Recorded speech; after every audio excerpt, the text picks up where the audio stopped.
Hey, everybody, Pat and Doug back again with another episode of the Wealthy Fitness Entrepreneur. And today we are going to talk money. Wow, what a fun topic. So, Doug, talk some money. Let's go.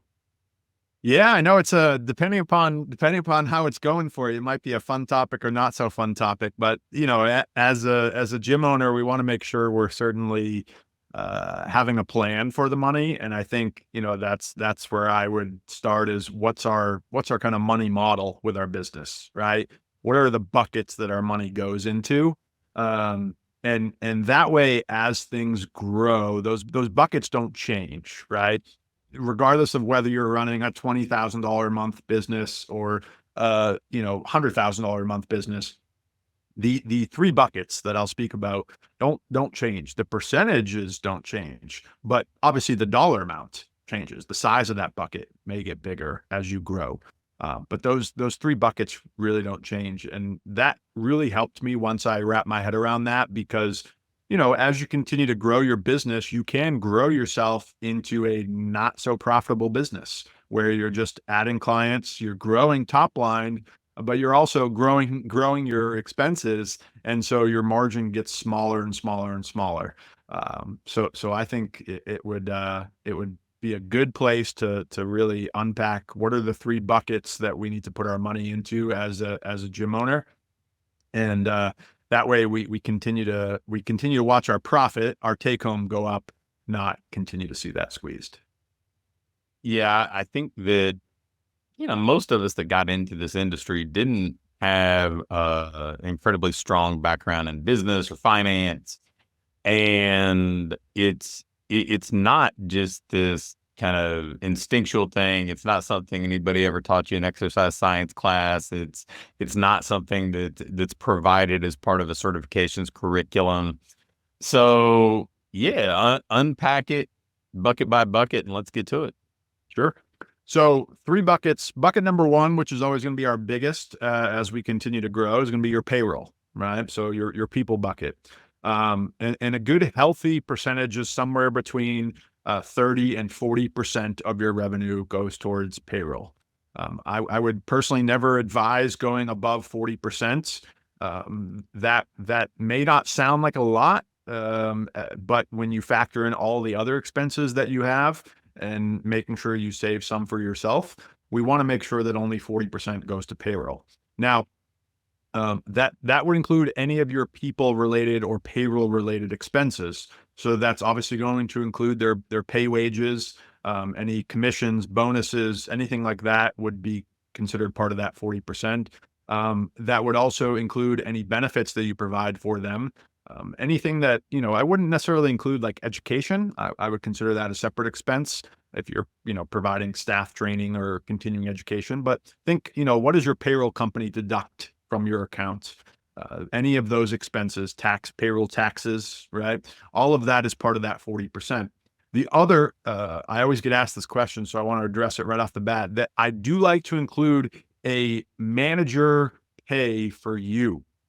So most of us in our businesses are the manager, the general manager. That's if we were to strip away, yes, we're also the owner, potentially, but we often are doing kind of traditional manager type roles, meaning we're creating the marketing plan for the month. We are selling new clients. We are training the team. And of course, you may be coaching as well. So I always think if I had to replace myself, and let's say I just purely wanted to be the owner, nothing else but the owner, I would probably have to hire a manager. And so I want to make sure that I create margin so that when that day does come, and if I choose to step away, I have the payroll to take it from paying myself as the manager to actually paying the manager. So for example, if 40% of your gross revenue is 20,000, maybe 16,000 of that is going to your staff and you're taking 4,000 of that as a manager salary. Now we'll talk about owner distribution and kind of the profit, which you'll also take a percentage of. But this is being kind of a fair market value paid for your time, day-to-day hours in the gym. So that's the 40% bucket. And frankly, just try to remember not, and try to stay disciplined to not go above it. It can be challenging to do as you continue to grow, but we want to make sure that we're keeping, that margin in place and not over hiring. We're in a business that does not have a margin to be able to overhire or overstaff. So we want to keep that under 40%. The second bucket is really everything else. We would call that BOE, or base operating expenses. That's 30%, ideally under 30%. So we're now at 70%. That's your rent, your utilities, your softwares, your insurances. If you pay for, continuing education or mentorship or any of your other expenses that you have in a month, that should be no more than 30% of your revenue, of your gross revenue. And again, as those expenses climb, as you make decisions, do I take this additional expense on? By staying under that 30%, you're still going to protect the third bucket, which is your profit. And so ideally in this business, we're shooting for somewhere between 25 and 30% margin. And that is that third bucket. By keeping 30 cents of every dollar, you're able to retain that profit margin of 30%. Now, obviously this is business and none of it's guaranteed. So there may be months where that is only 20% and, your BOE ends up being 35%. But if we base our budget, if we base our spending off of the 40, 30, 30, we set ourselves up for a strong chance of retaining 30%. And then the last thing I would address with that third bucket is always like, okay, well, what do I do with that 30%? And the simple answer is it depends on what your financial situation is. If you have no reserves, no savings for your gym business, then I would be taking the bulk of that 30% that's left over. And, certainly goal number one would be to get to that 30%. And then anything that's left over, build up your reserves. And then once your reserves are met, then we can, have that to invest outside of the gym. So those are the three buckets that I would break our money up into. So a couple things to maybe dive deeper on. So when you talk about reserves, there are different kind of ways of thinking about it, anywhere from 3 months, 6 months, 12 months, operating expenses. Where do you fall on that continuum? For this business, for a fitness business, and if you have a reoccurring base, I don't think you need more than 3. Especially, at this level, you're probably not brand new to business. You probably, have what I would call a receivable base, meaning you have reoccurring revenue projected for next month coming in. Of course, that there's gonna be months where that goes up and down, but it's probably not going to go from like 30 to 0 overnight. And so for that reason, we don't need as much for reserves, in my opinion. So 2 to 3 months is a good healthy number where you're not, you don't have nothing and you're not, worried about where you're going to, find payroll money for, and you're able to, pull a little bit if you have a down month, but it's also not so much that just is sitting there, kind of being wasted, frankly. All right. Okay.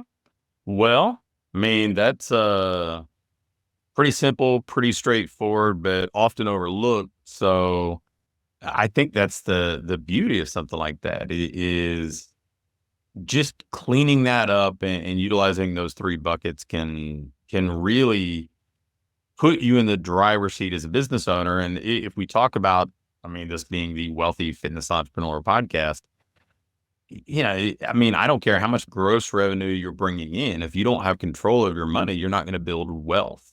And so this is a very straightforward way to build wealth. So, Doug, anything else you want to touch on? Yeah, I think protecting that 30% is really what we're going after, right? With this model, it's by staying strict with the 40 and the 30, the 40% to payroll and the 30% towards expenses. Like you said, you're protecting that profit, and certainly having that plan for the money. So from like a tactical perspective, the other thing I would add on to this is, you can reverse engineer like we've done in other episodes, where we reverse engineer our client goal. you can reverse engineer your sales goal with this number. So if you look ahead, and we're recording this in an April month. So if I'm looking ahead into May and I'm like, okay, May, my payroll is going to be 20,000 for the month of May. I write down all my expenses other than payroll, and I'm at another, what is that, 15,000. Okay, as an example. So now I'm 35,000 in, all in, just to pay the bills, just to break even. Then I would tack on 30% to that. So let's call that 10 grand for simple math. So now I'm at a sales goal of 45 grand. So now I've just, kind of married my financial situation with my sales goal. And this is where it can all kind of work together. I can take my sales goal and marry it with my marketing plan and make sure that my marketing plan is beefy enough, is structured enough to generate $45,000 in revenue.